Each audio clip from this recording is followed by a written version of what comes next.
It's helpful to have a few props around you, just in case like we're hanging out with a pose and like your shoulder gets a little tender or your knee gets a little sore. Now you can do this without any props. And you can be really creative with what you've got around you. Maybe there's like a throw pillow or a tiny little blanket or something like that. You can get creative.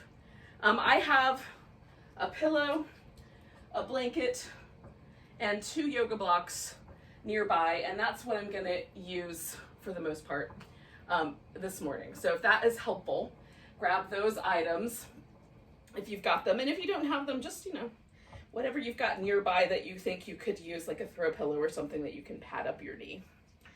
All right, so we're gonna start seated. And one of the ways that you can use your blanket in a seated position is to sit on it. So I folded this blanket in half once in each direction, and then I just fold it twice in the same direction so that I get a long rectangle. That makes a nice little seat, and then you put it just under your sit bones. And generally what happens when you sit up on the edge of the blanket is the knees kind of slope down a little bit more. And for some of us where the knees are really high, you might have to sit up a little higher, like on a pillow or on a block. But find a comfortable way to sit. More comfortable than not. If you want to sit between your feet, you can do that for this little bit of our opening here. And then just take a moment and connect to this time and place. We're all in slightly different times and places, but we're connected with each other and with the rest of the whatever vibe, energy, chi of the world here. But land in your own experience. So feel the connection that you have to the surface you're sitting on, the gravitational pull of the earth, because we don't have to hold ourselves against the surface of the earth. We can allow ourselves to grow a little taller and a little lighter. Let the shoulders relax, maybe relax around your eyes, and let almost like a little inner kindness start to take over the muscle and countenance around your eyes.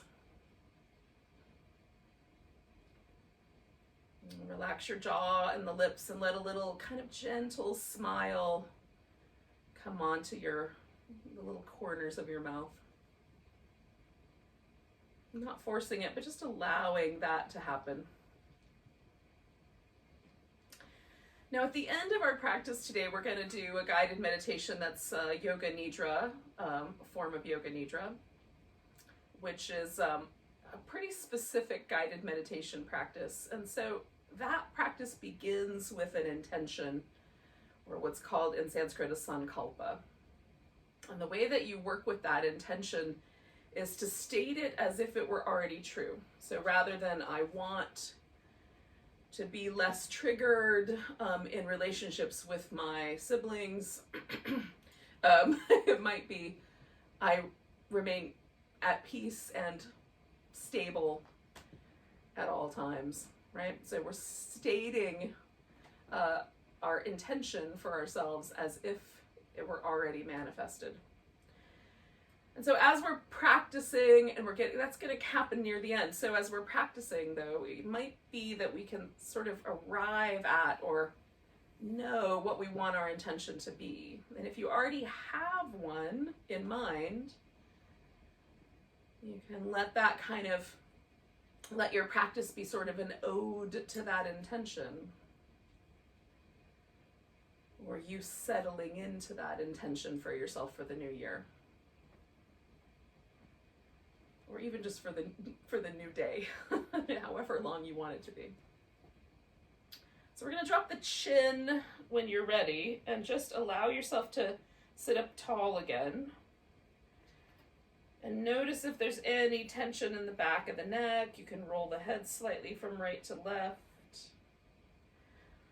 And if there's already tension there, then maybe just let your head linger with a little spot that feels a little tight. Let the shoulders relax around that little spot. If you don't find any tension, you can roll the head gently up and over one shoulder, back to the center and up and over the other.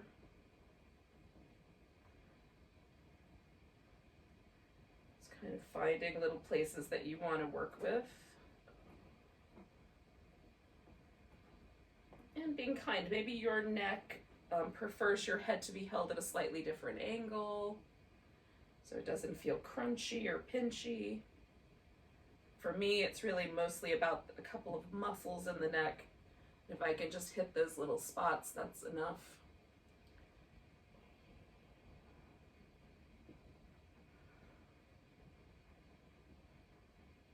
And take 2 more breaths with whatever that practice is that you're doing.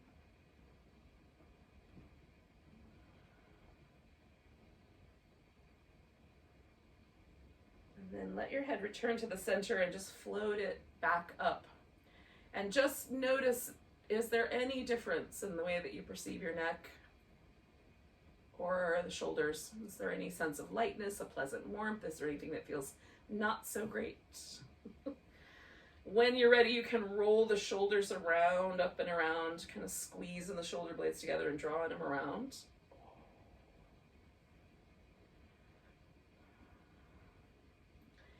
When you get to the bottom, go the opposite direction to bring the shoulders around.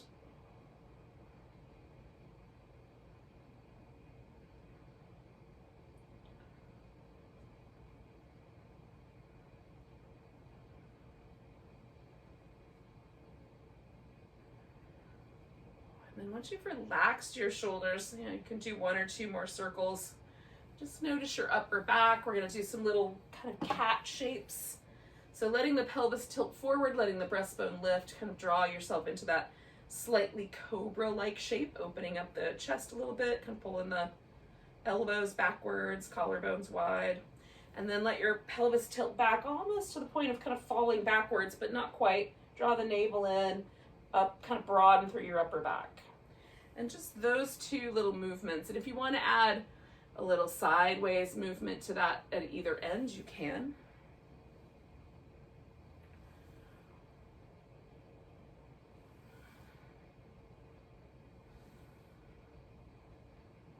We might come back to these movements from time to time today, but just kind of getting a start here. Now notice if you round your back, is there any tension in the lower back that you want to be mindful of as we move into this next pose? Does it feel better to have the chest broader and a little bit more length there? Just notice the kind of situation you find yourself in this moment. Now you can leave your blanket underneath you, and for many people that's going to be comfortable. I like to take mine and put it under my knees, so I'm just going to scooch off of it a little. And we're going to bring the feet together. So the feet can be tight in against the hips, or you can make a big diamond here. And again, that sort of depends on how you want to approach this pose. So if I were having a lot of low back tension when I rounded the back, I would be mindful of letting my back round here. I might want to keep my chest a little bit higher, let my pelvis do the entirety of the forward movement, right? If it felt nice to round the back, then letting the legs get a little bigger and sinking yourself into more of a tortoise shell kind of rounded shape would be cool, might be nice. So we're going to choose this little butterfly shape that works for you. We're going to stay with it for a little bit. Now in restorative yoga, what we're aiming for is to relax the body inside the shape. So we're taking a yoga shape, like in this case, this butterfly, cobbler's, bound angle pose, whatever you want to call it. It has all those names. And then we're settling and relaxing tension out of the body. We're trying to let all the muscle relax. If it gets a little too spicy, it starts to feel too intense, then you use some soft props to help support the body so that you can relax. Sometimes the biggest or hardest part of this for me is the mental tension of settling, right? Flowing yoga styles keep me busy. So I don't have as much time for my mind to get worked up. But in the slower styles, sometimes that's the bigger challenge. So allow yourself to find the shape and then see if you can remain with that kind of kindness, that inner kindness that you're using, or almost like you're looking at yourself with kindness around the eyes, that sort of soft, fluffy lipped smile at yourself there with the mouth. Let those places stay nice and soft and sweet.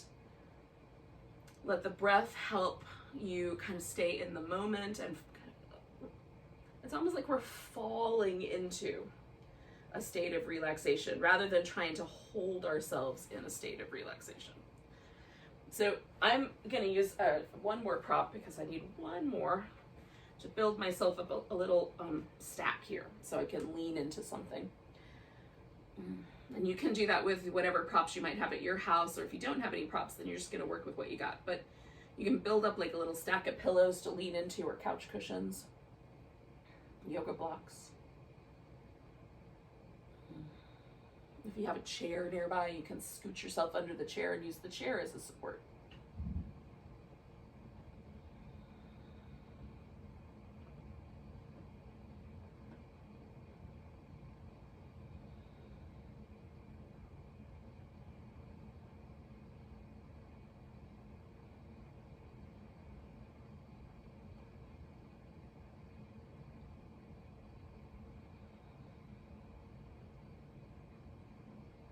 One of the things that I do when I am holding a pose like this is just make very subtle little shifts.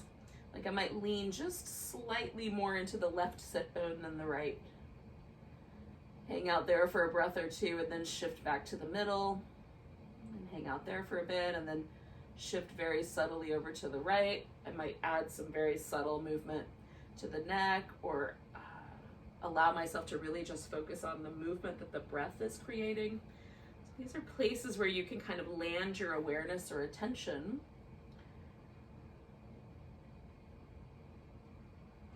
So that we sort of get to know like the little nuances that each pose offers us, and how our own body, my body, your body, but our own body responds to the individual, you know, like each little increment that we add to it, each little nuance that we add.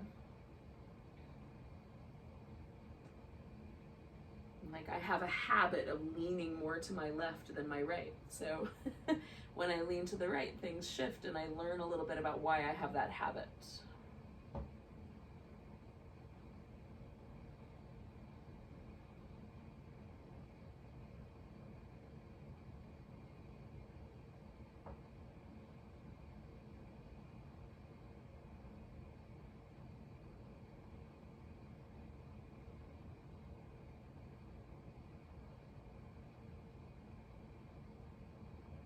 So we're going to stay with this pose for about another minute.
So we're going to take 2 more breaths where you are.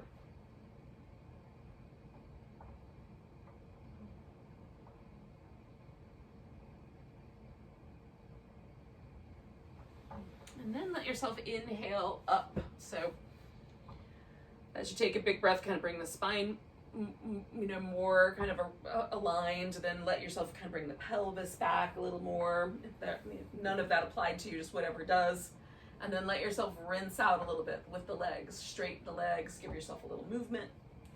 Notice how that pose has kind of created a reaction or a response. Does that response feel pleasant?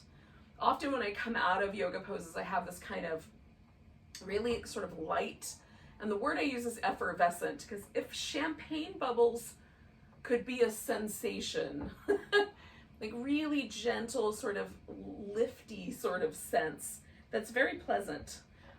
And so that encourages me to continue with the practice. But if sometimes I come out of a pose, I feel a little heavy or a little dull or a little sore, then I know that maybe I was a little too aggressive, or I need to change the way that I approach the pose next time I do it. So we're going to come up to all fours, and again, we can do some of those cat movements. You can do child's pose. If you'd like to do some downward dog or something like that, you can put that into your practice here. I'm just going to do a kind of gentle up and down and side to side cat for my practice. And I'm going to change the way my wrists are positioned, so I'm going to do some with my hands pointing forward, some out to the side, and I might do one round with my hands pointing toward the back, just to get the extra little bit of movement there. So in addition to those kinds of tucks and tilts of the pelvis and then corresponding spine movement, you can also do what I call a sidewinder, where you kind of side bend, let the armpit and the hip on one side get closer together and farther apart on the other.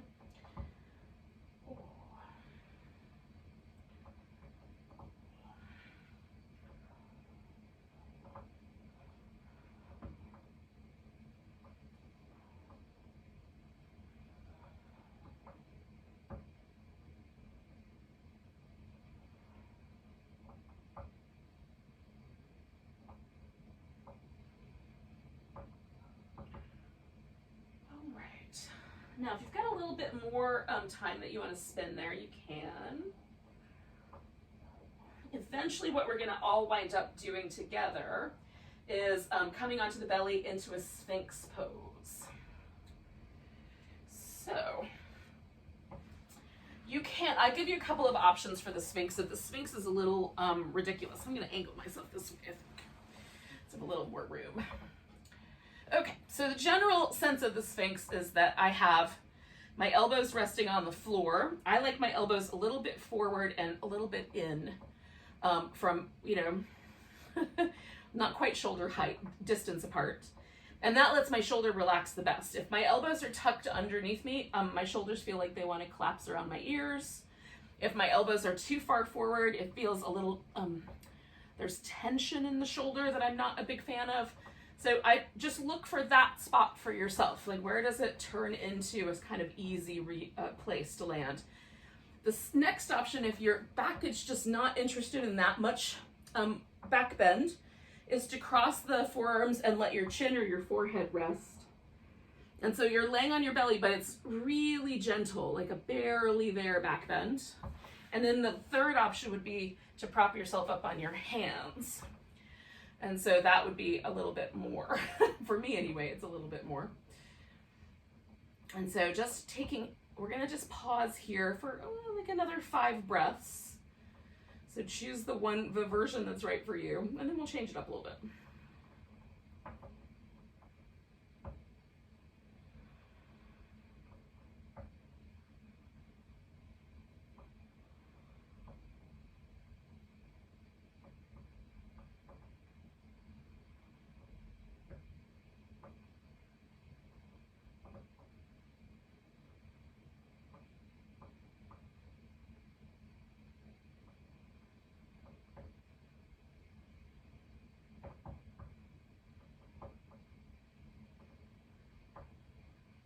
Now, you can stay propped up on the elbows, or you can come down to the lower position, or even add a pillow, which is what I'm gonna do. So we're gonna do a half frog pose.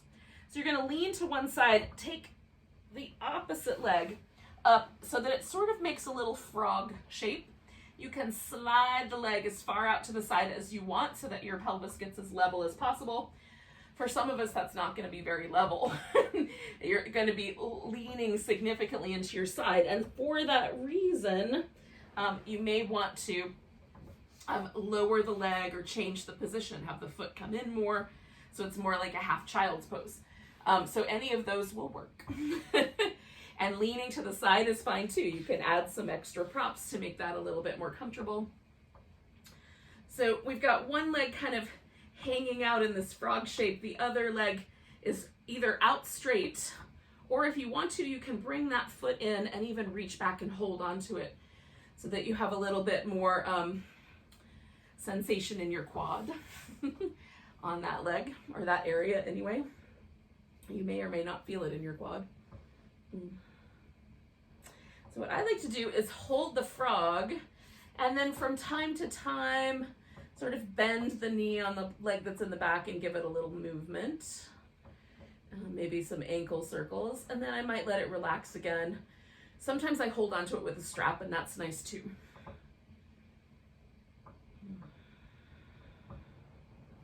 So we're trying to let the hips essentially kind of melt into the earth. If this is too spicy, you back off a little bit as you like, so that you can let your body relax. That's our intention here today.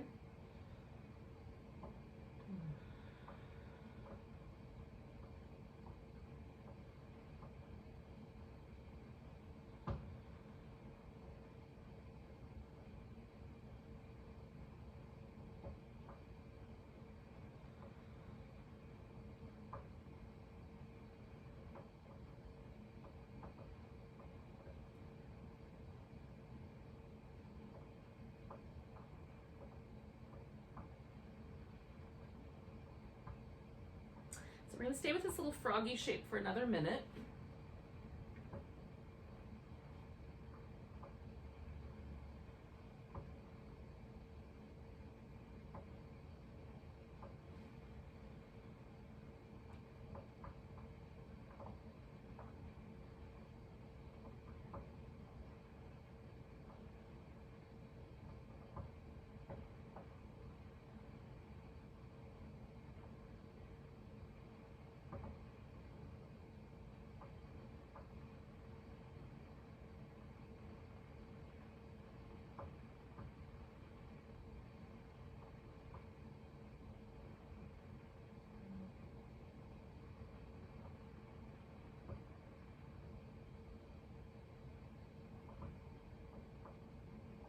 We're going to take a nice deep breath. Now, this frog leg is going to go over the back. So for now, we're just going to lean a little bit back, onto the other side and give that leg a little bit of a straighten. And then we're going to take it behind us, but not quite yet. We're going to adjust the arm first. So when I was introduced to this pose, it was called the Sleeping Buddha. I have since heard it called the Broken Wing. I like the first name better, but in any case, we're going to take the arm out to the side and slightly lower than the height of the shoulder. I like my palm face up, but some people prefer to do the palm down. So you're going to do a little experiment when we roll over here. So I've got my left arm sticking out, and my right leg is going to come all the way over. So I sort of roll onto my left arm. Then I lift a little bit to adjust the arm so that it feels just right. What I want is a sort of broad, expansive feeling here around the front of my chest, but I don't want any numbness or tingling in my fingers. So I've adjusted my arm by bending the elbow just a bit, and that makes it more pleasant for me. I also like a pillow, so I'm going to use this blanket under my head. And you can let this leg just rest, foot on the floor, knee in the air. That's nice. I often like this. If you want it to be a little softer, or if you feel like you need to roll a little bit more toward the floor and a little less onto your arm, you can just let the leg straighten out. Your spare arm can be like a little kickstand, or you can wrap it behind your back if you like to add a little bit of a shoulder opener on that side as well. So again, if there's any numbness or tingling in your fingers, we're pinching a nerve there. There's a lot of nerves that come out of the neck and through the shoulder in that area, so we want to just be mindful of that. There shouldn't be any sense that we're causing any trouble. Not that kind of trouble. Cause good trouble, not bad trouble. And so we're just going to pause and stay here for about another minute or so here. And again, we're trying to kind of notice, can I relax completely? So this is where sort of yin and restorative yoga bleed into each other. Yin, there is a sensation, and we're trying to relax around the sensation. And in restorative yoga, we're trying to go for less sensation and really just relaxation. It's a spectrum, and you get to choose which end of that spectrum you want to be at right now. You want to be at the more restorative end of the spectrum, let yourself lean a little further forward and relax. Maybe add a pillow. You want to be more at the yin end of the spectrum, wrap your arm behind your back. You get the idea.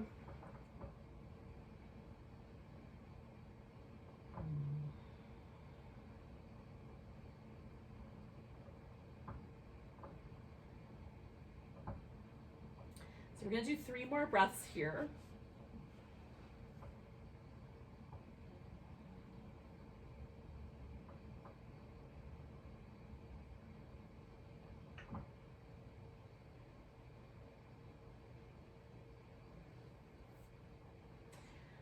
Now we're coming out of the shape by kind of rolling back out onto the floor. I like to roll a little bit further over just so I have a lot of room to move that shoulder around, because it feels really nice to me to move that guy after we're done. And then it sets me up for my other side of the frog. So I can put my other leg into this little frog shape, sort of nestle myself in there, and then settle in. So now I've got this leg in the frog, the other leg is out straight, and I can add that little bit of a bend if I like. Hopefully I'm on the screen enough that you guys can see what I'm up to here. Sometimes I feel like I drift towards the edge. So we'll hang out here for a bit, a couple minutes. And again, choose how much sensation you want by modifying the pose so that it's just right for you.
Just check in with yourself again, kind of let yourself settle a little bit, see if you're like feeling yourself kind of almost like you're trying to peel yourself away from the pose, or is the pose kind of nice and soft? We're going to stay for a few more breaths.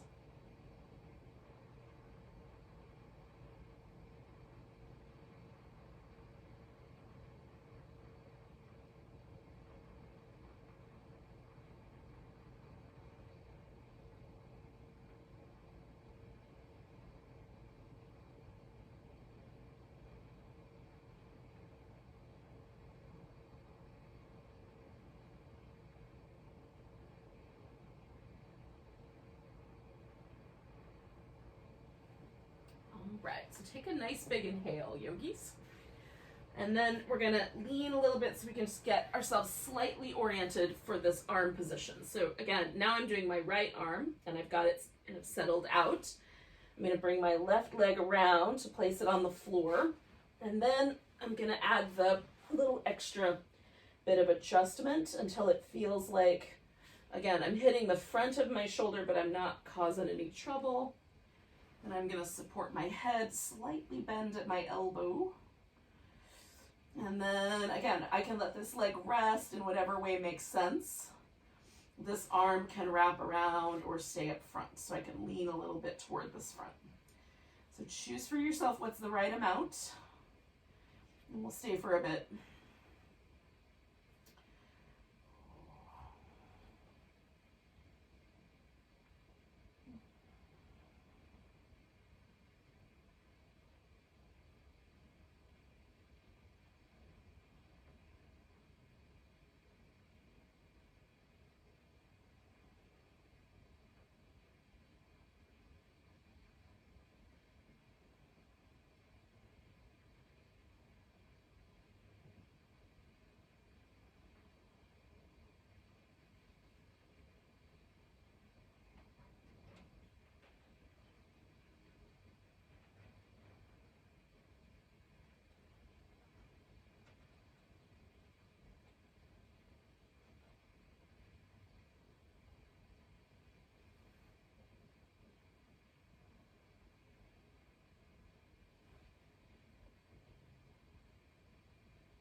So we're staying with this guy for about another 30 seconds or so, maybe a little bit longer than that. So again, notice if you're sort of trying to lift yourself away, let yourself back off as needed so that you can get really soft and kind of receptive might be the right word to whatever this pose is offering you.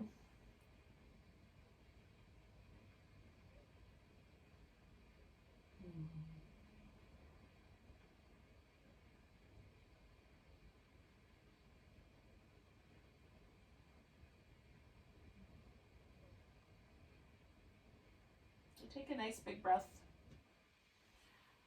and then we'll let ourselves roll out of there. And again, I roll kind of all the way onto the other side so I can get that arm all the way off the floor.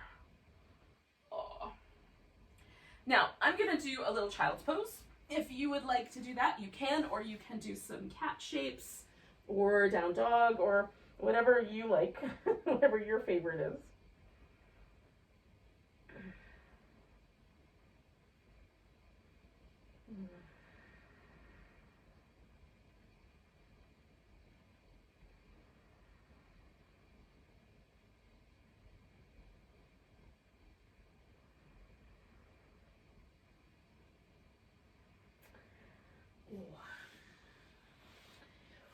When you're ready, and you might want to stay a little bit longer, we're going to come to a lunge. So you can put whichever leg forward first that you like. I'm going to grab a block because it will be helpful. And so if you want some extra padding under your knee, throw the padding in. And then we're just going to kind of orient our hips towards the front, right? So, or orient our whole situation. Chest, hips, face, everything oriented forward. And so it's a traditional kind of lunge shape. So we're going to lean into the lunge, going in that, so everything's kind of pointing in the same direction. And then we're going to kind of let ourselves lean back. So there's a little bit of a hamstring stretch. And so the block is just stability for me. If you don't have the block and there's furniture nearby, you can use furniture. If your hand touches the floor easily, you can use the floor. So I'm just going to rock forward. I find that if I bend my foot up towards bring my heel up towards my buttock, then my knee is a little more stable, so it feels better. But you can leave your foot down. It also is not terrible to do that.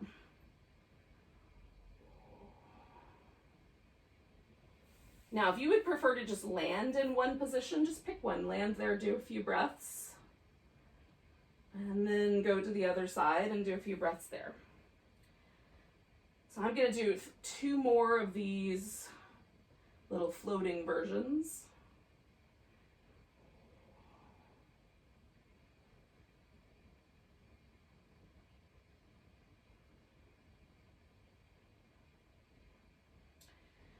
And then I'm going to change one thing, and that is that I'm going to angle myself at the diagonal. So I'm going to let my hip open. I'm going to let this leg turn in a little bit.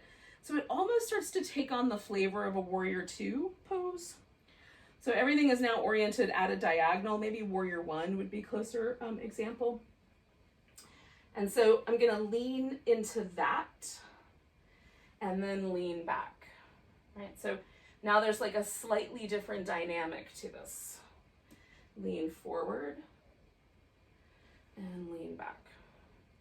And again, you might find you need some different padding for the knee or other place. If it leans too far into this little inner knee part, there's a little sensitive spot on the inner knee. So if it leans a little too far into that, you can certainly not go that far with the range of motion, so that it stays a little more on the bony structure on your knee.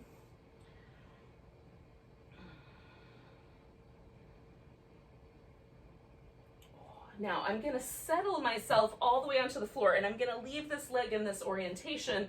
This becomes a sort of a saddle pose or a half hero pose. So I have a pillow. I'm going to use that. You could use a block or a blanket if you know that settling yourself down on the floor and having your foot kind of curled under is going to work. Now, I am going to remain mostly upright because there is enough sensation for me right here on the top of my thigh that I don't really need to go any further. And in fact, I might even like utilize this credenza that I have conveniently placed nearby and kind of lean in that direction as well. So that the sensation here is very light. The sensation on the top of my ankle is very light. This pose can be done back on your belly and then just reaching back and holding onto that foot. It might be that you sort of did that with the last pose, and instead you would like to do this with both legs at the same time, and you can do that. So you can kneel, sit down between your feet, and then recline back if you're so inclined. So inclined to recline? Every now and then I catch words coming out of my mouth that sound funny to me, and that was one of those times.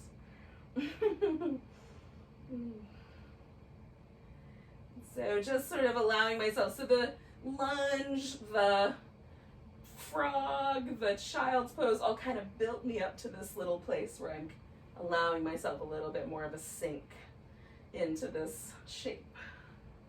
And as time goes on, it gets a little softer, so I'm kind of leaning myself back a little bit more.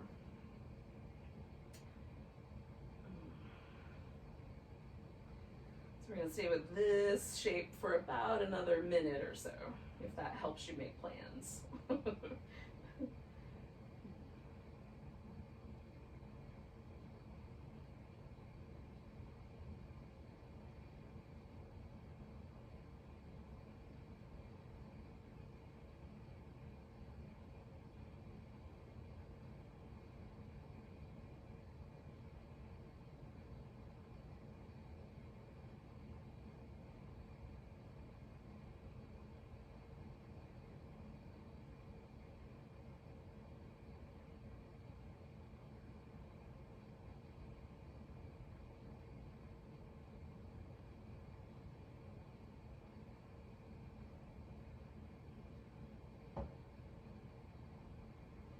Take 2 more breaths, yogis.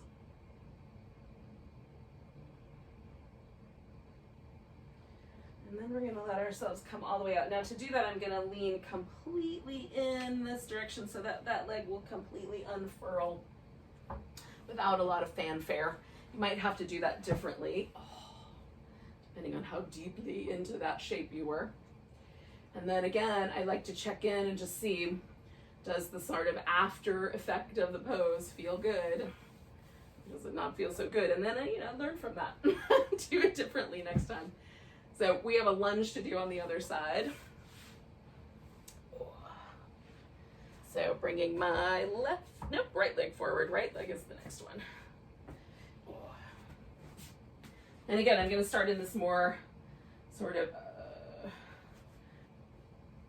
lunge or lunge shape, more traditional, that's the right word, lunge shape. So we're going kind of forward, everything, chest, hips, everything's kind of lined up to go forward, and then lined up to come backward.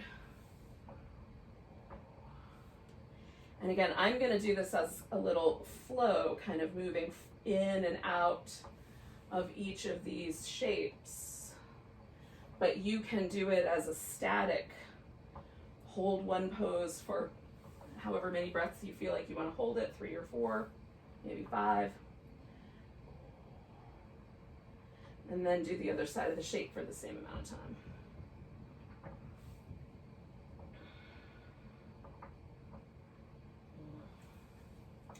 So I'm going to do one more of this orientation. And then I'm going to come back to the lunge shape and allow myself to adjust to that more diagonal kind of arrangement. So leaning into this kind of diagonal arrangement and then coming back out.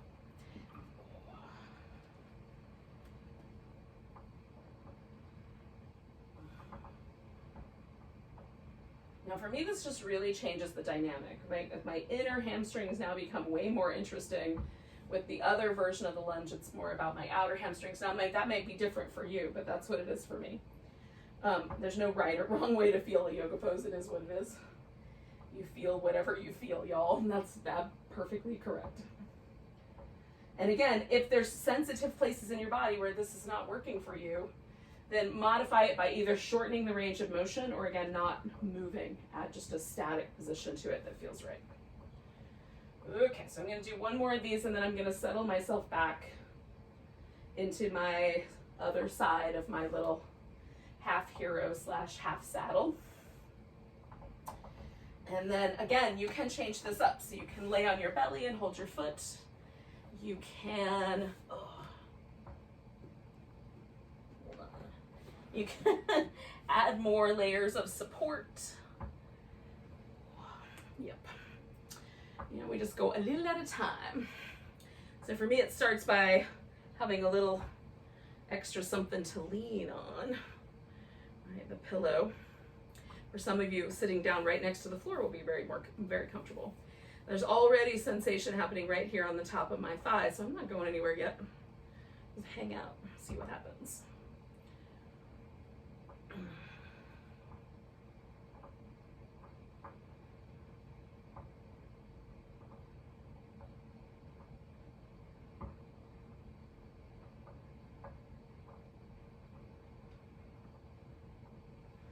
And as it softens, and it is softening, then it kind of invites me to go a little further backwards. It might not invite you to go any further backwards. You might be laying on your back right now. And that's as far as you're gonna go.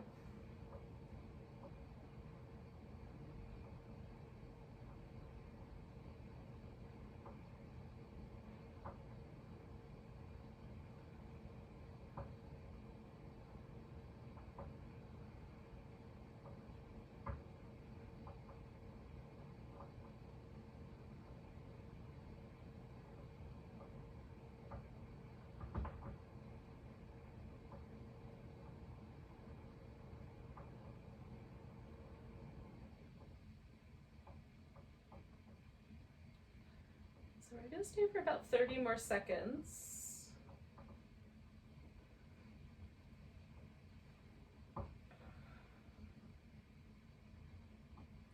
Again, I keep coming back for myself to sort of, that sort of kindness around my eyes, like I'm gazing at myself with kindness. This kind of gentleness around the mouth, like I'm smiling at myself. And trying to let that kind of permeate every yoga pose.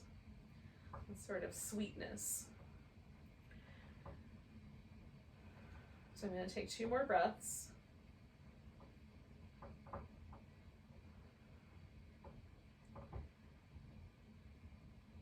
And then for me, getting out of here is a matter of rolling to the side until that leg is totally free, and then bringing it out straight. And maybe it's different for you.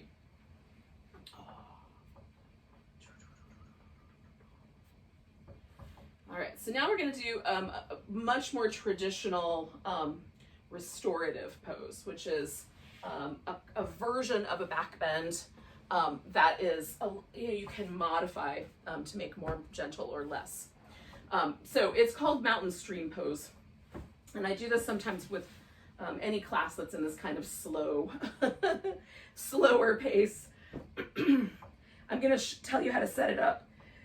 Excuse me, but you don't have to set it up right away. Like if you want to take a few moments just to sort of breathe, connect with yourself, definitely do that. So I need something under my legs. I'm going to use this pillow. If you have some towels or, anything you can kind of cushion off a chair or couch that you can grab, you can do that. Or you can just put your feet on the ground so your knees make a little mountain. And then you need something to go under your back. So I'm going to use a blanket. And if you roll the blanket up really tight, so you've got a really tight cylinder, it's going to push against you a little bit more, so it'll be a little more intense. If you want this to be less intense, then you're going to go for really gentle fold. So I've just folded this blanket 2 times, so it's maybe an inch tall, but it's super narrow, super gentle, and the wider position, like the wider surface, is a little less intense. So that's going to go underneath the upper back, around the, in line with the bottom of the shoulder blade, bottom of the breastbone. Okay. So to get into the shape, I lay myself back over that. Now I want my head and my neck to rest on the floor, comfortably. So I need to put the prop in a position where my shoulders and my head and my neck can rest. And that might mean that this prop has to get smaller, or you might want one extra blanket up above this prop just to have for your head, right? So if you need an extra support for your head, do. So the top of my shoulder is not completely in contact with the ground, but my shoulder blade is resting on the edge of this blanket. And if I drew a line from the bottom of my breastbone down, it would intersect here. So that's about the middle of my chest is being supported by this little blanket. So I've extended my legs out over this pillow. Again, if you don't have enough props to make that happen, you can make your own little pillow shape by doing constructive rest with the legs, and that will work. Just make sure the legs are positioned so that they mostly just hang on to themselves and there's no efforting in your inner thigh to hold the legs in steady place. Now, often I like my arms out like a T. Sometimes I do more of a cactus shape, but depends on the shoulder on a given day. You can also kind of tuck your blanket in and have your arms a little lower if that's better. And then we just let ourselves get settled. So some of us might be quite, might be very like a very fish pose sensation, where there's quite a pronounced lift at the chest. Some of us might be going for a much more gentle shape. So whichever is going to be the right answer for you.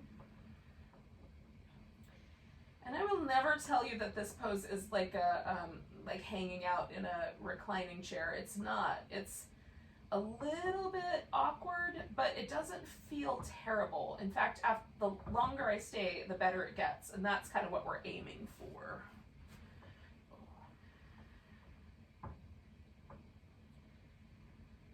And we're going to let the body deeply relax in the shape for a bit, for about 6 minutes. So that's why we kind of lean into the more traditional version of a restorative practice. Generally we stay in the restorative poses for anywhere between 6 and 15 minutes. Sometimes I aim for longer, but 6 is good with a back bend like this.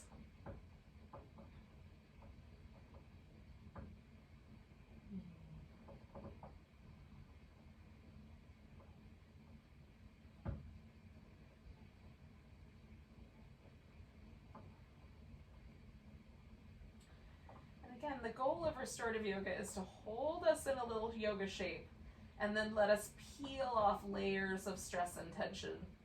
And sometimes that happens just by breathing.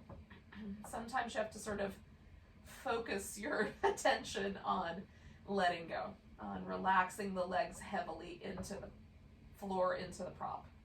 Allowing your shoulder blades to fall kind of like a waterfall over the top edge of the blanket and toward the floor. Allowing the arms and the head to rest heavy. So we're allowing ourselves to just be kind of supported by gravity, by the earth, so that we can let go of any muscle holding that we're doing, either consciously or under the radar screen, subconsciously.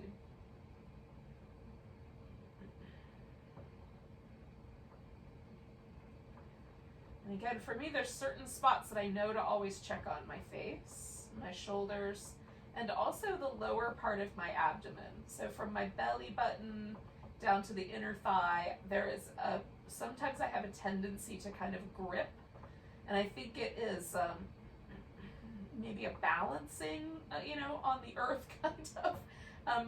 Originally, maybe it started with learning to walk as a child, like that kind of support that you need to hold yourself upright, but somehow became habitual. And so that's one of the areas where I know to check in, because I often will find that those muscles, even though they don't need to hold me like that to keep me laying on the floor, are still trying to do their job valiantly. And so kind of relaxing a bit more through the legs and the low belly.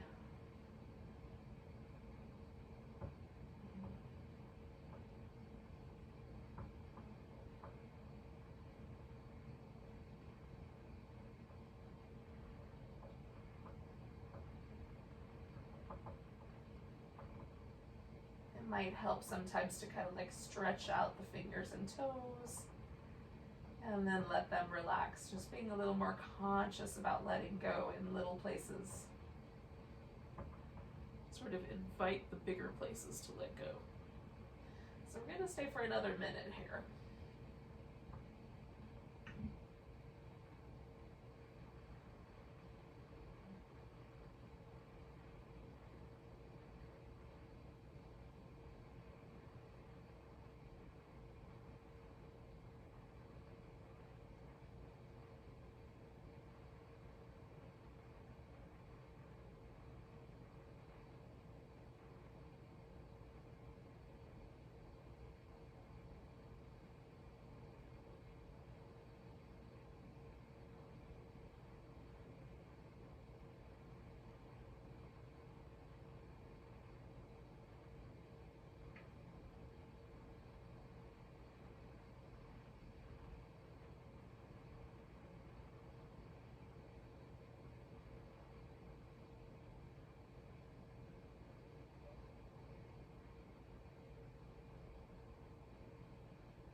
Now, yogis, we're mostly just going to make a really subtle shift here, which is that we're going to take the blanket out from under us, and then we're going to return to this reclining position and make it into Shavasana. So essentially all I do is just really slowly and gently roll over to my elbow and then pull the blanket out and come on back onto your back. And because that blanket was there, I want to do a little bit of whatever it might be. It might be just laying still. I like to stretch my arms up toward the ceiling and kind of rock right between the shoulder blades. And I'm just sort of pressing my upper back into the floor as I do that. Oh. And then I like to just pause and feel kind of the sort of, there's like an impression that's sort of left behind, and that impression kind of slowly sinks back into the floor, and it leaves my upper back feeling a little broader and a little softer, which I find very pleasant. So I like to just stay and feel that. It's almost like watching it, but there's nothing really to see. So just let myself linger in that experience. Now you can, because we're going to be in Shavasana for a bit, for a good 15 minutes or so, you may want to make yourself warmer. So you can cover with a blanket. You can add some fluffy socks, some other things, anything that will help you sort of settle in. Let yourself do that. I like having support under my legs. Some people may want like a little folded towel or something under their head so that there's a little support for the head. That's a little softer. It depends on the surface you're on, really. And then take a couple of deep breaths and let yourself sink in. Now, you're going to bring back to your mind that sankalpa. I'm going to sit up, but you guys stay in Shavasana. So you're going to bring to your mind that intention that I talked about at the very beginning. So in Sanskrit, it's called a sankalpa, and the word intention sort of catches it or sort of embodies it, but it's also sort of like, not so much a resolution, but it's sort of inviting ourselves into a state of being, right? So whatever the intention is, it's very helpful if it's something that you have some ability to manage. So rather than an intention about like winning the lottery, for example, your intention would be that you are capable of generating a living for yourself, right? So you're setting an intention that is within your boundaries, within your ability to manifest, and that also assumes that that has already happened. It's already true. Because the notion is that we're kind of in this ribbon of time and space, and somewhere down the road it is true. So it is already true. And so bringing into mind that intention, make it short and sweet, get right to the point, and state it in a positive way. You're going to say it to yourself about 3 times. Just state your intention for the moment or the upcoming, new time of year.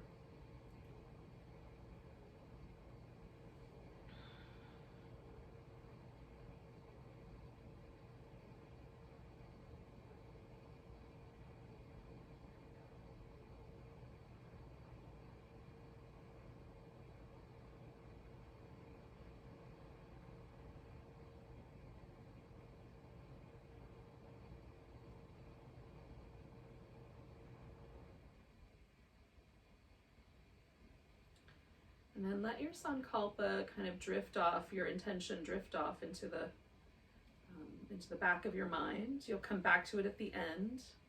But for now, allow it to just settle, knowing that it's already at work manifesting in your life.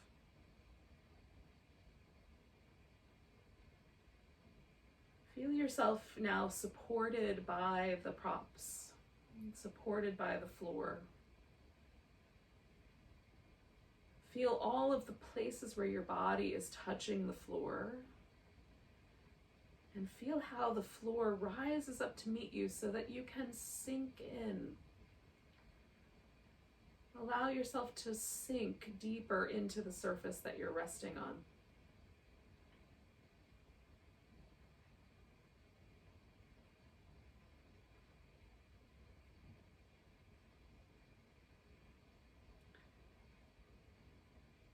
Feel your whole body relax.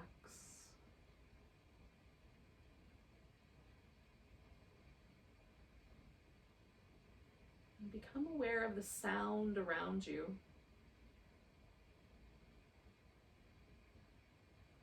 And some sounds might be quite close and some sounds might be far away. Just notice the sound almost as if it's a weather pattern. You don't have to name the sounds or try to analyze where they're coming from. Just experience them almost as if they're like clouds passing through you. And listen for the most distant sound that you can hear.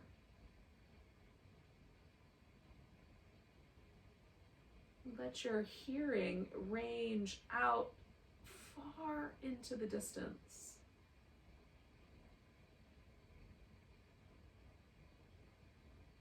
Picking up sounds from outside of the room, outside of the building, outside of the neighborhood, going far out into space even.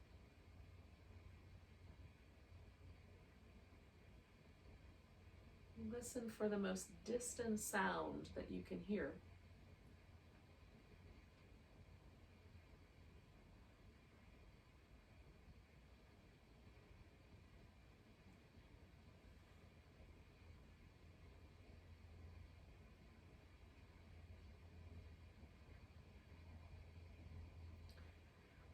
And now gently let yourself just come back to the sounds within this space and the sound of my voice. And throughout this guided meditation, all you have to do is listen and follow along with the sound of my voice.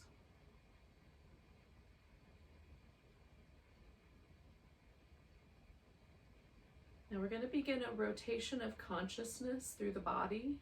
I'm going to name different body parts, and all you have to do is become aware of that body part. Some places might have a lot of sensation, and in some cases you may not feel anything. Just simply keep following my voice, knowing that everything is exactly as it should be. So to begin with, become aware of your right hand. Notice your right thumb, your index finger, the middle finger, the ring finger, and the pinky finger. Feel the palm of your hand. Feel your palm. Notice the back of your hand, the wrist, your lower arm and elbow. Feel your upper arm. Notice your right shoulder, your right armpit, the right side of your waist, your hip, the thigh, your knee, your calf muscles. Feel your ankle, the heel, and then the sole of your right foot. Notice the top of your foot. And then notice your right big toe, the second toe, third toe, fourth toe, and your little toe. And become aware of the whole right side of your body now together.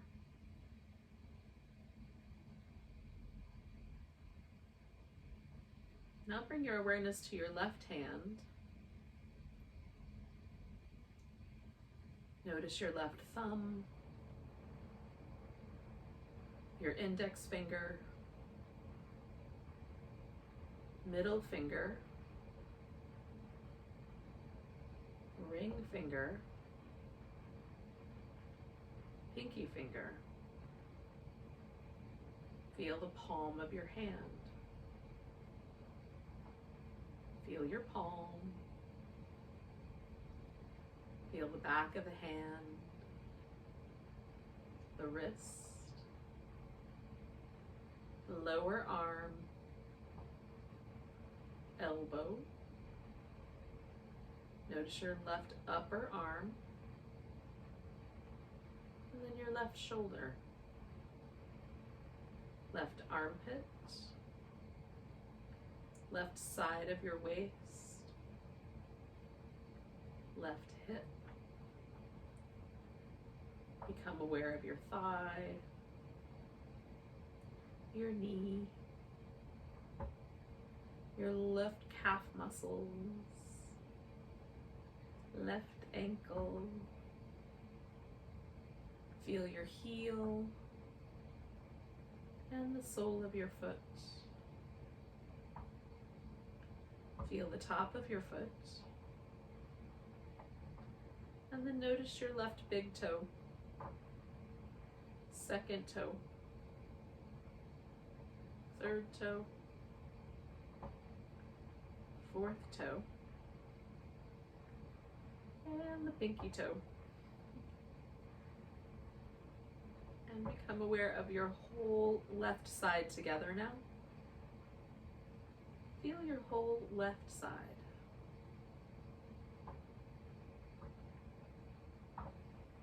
And bring your awareness to the top of your head and the sides of your head. Notice your forehead, your right eyebrow, your left eyebrow, space right between your eyebrows. Notice your right eye, your left eye, your nose, the very tip of your nose, your upper lip,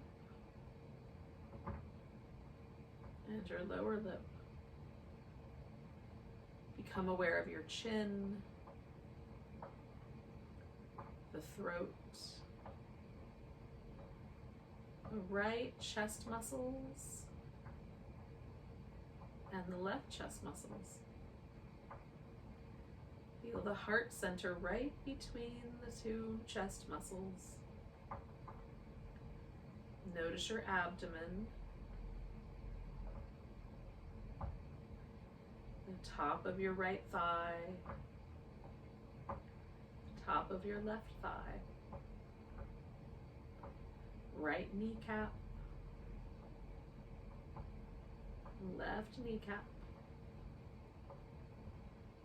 right shin, and your left shin, right ankle, left ankle,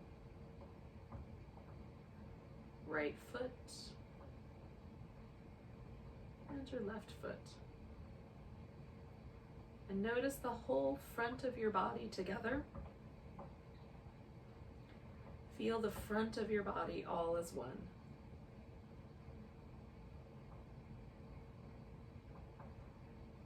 Now become aware of the back of your head and the back of your neck. Notice the right shoulder blade, the left shoulder blade, and then the whole of your back. Notice your right buttock, your left buttock, back of your right thigh, and the back of your left thigh. Notice the right calf muscles, left calf muscles, right heel, left heel, sole of your right foot, and the sole of your left foot. And now notice the whole back body together. The whole back of your body as one.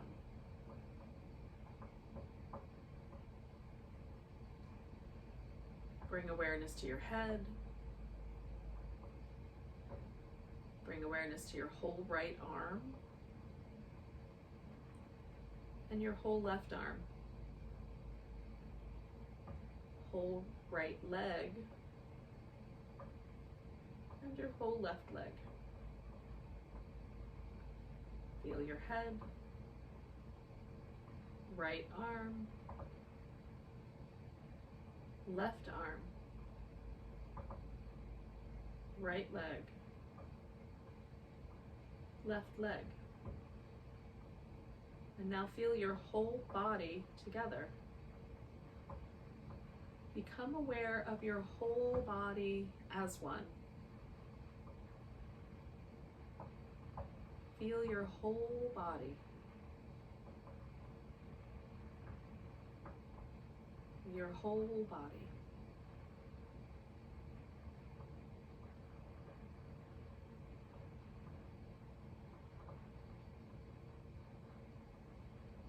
Now notice your breath. Imagine the breath as if it were a beam of light coming from a long distance and then meeting you there at your nostrils.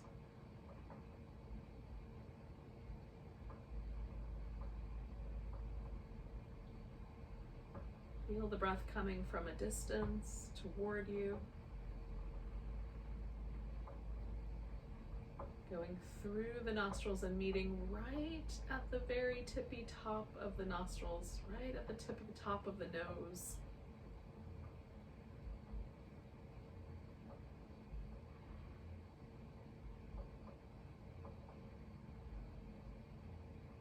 Feel that breath coming from a distance, meeting right at the base of your throat.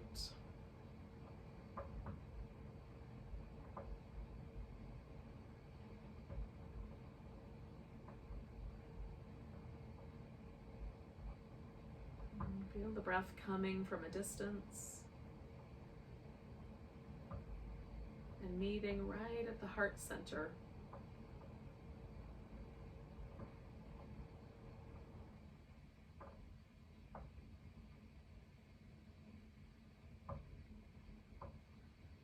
Now feel the next breath coming from a distance and meeting at the navel center.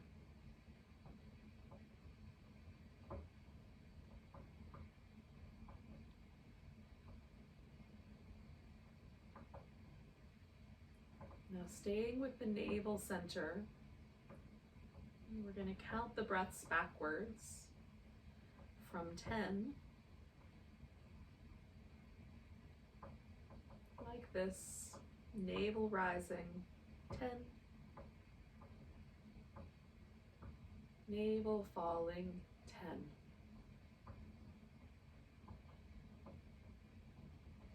10. Navel rising, 9. Navel falling, 9. Continue on your own now, moving toward 1. If you make a mistake, just start again.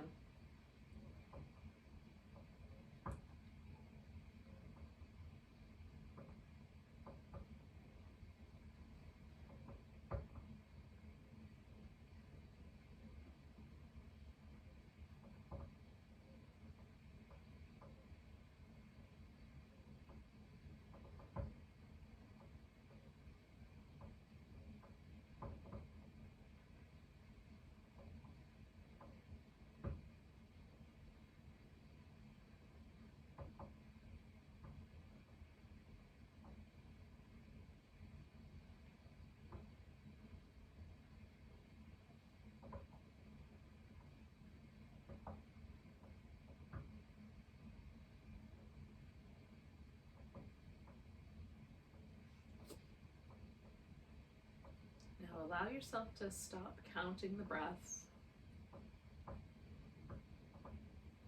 and call up back into your mind your sankalpa and see in your mind's eye this sankalpa already true. Remind yourself again of what your sankalpa, your intention is. Say it in your mind.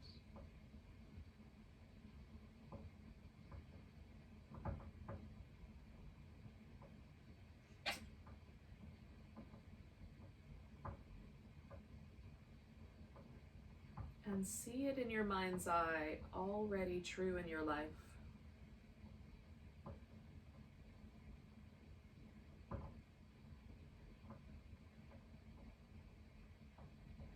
Say it 3 times in your mind.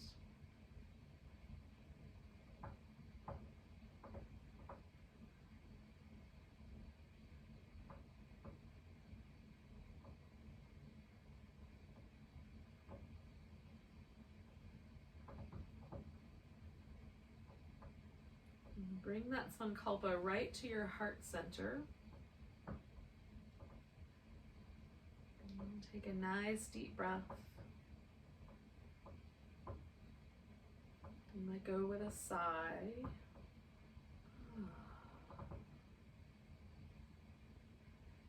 Become aware again of the sounds around you.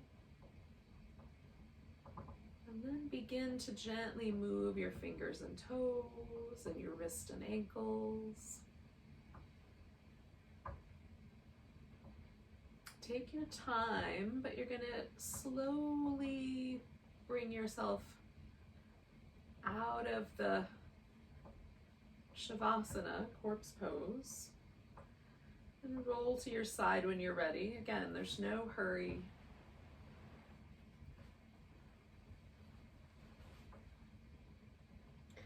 Hang out on your side for as long as you like.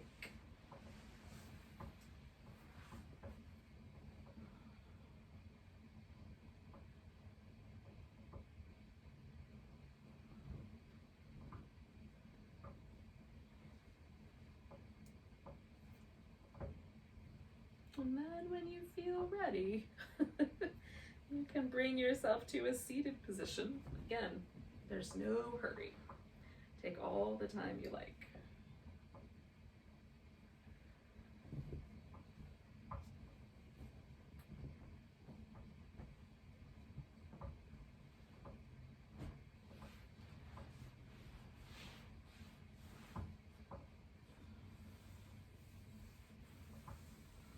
I really appreciate you guys joining me for a little Christmas Eve yoga. Hopefully this kind of combination of some gentle flow, a little yin, a little restorative, and a little guided meditation was restful and helped you feel a little restored going into your holiday weekend. If you want to stay longer where you are, allow yourself to do so. What I will do though is tell you that Merry Christmas first, and that I'm delighted that you joined me. Nice big breath. Big sigh. Namaste, beautiful yogis. Welcome to your post-yoga delightfulness.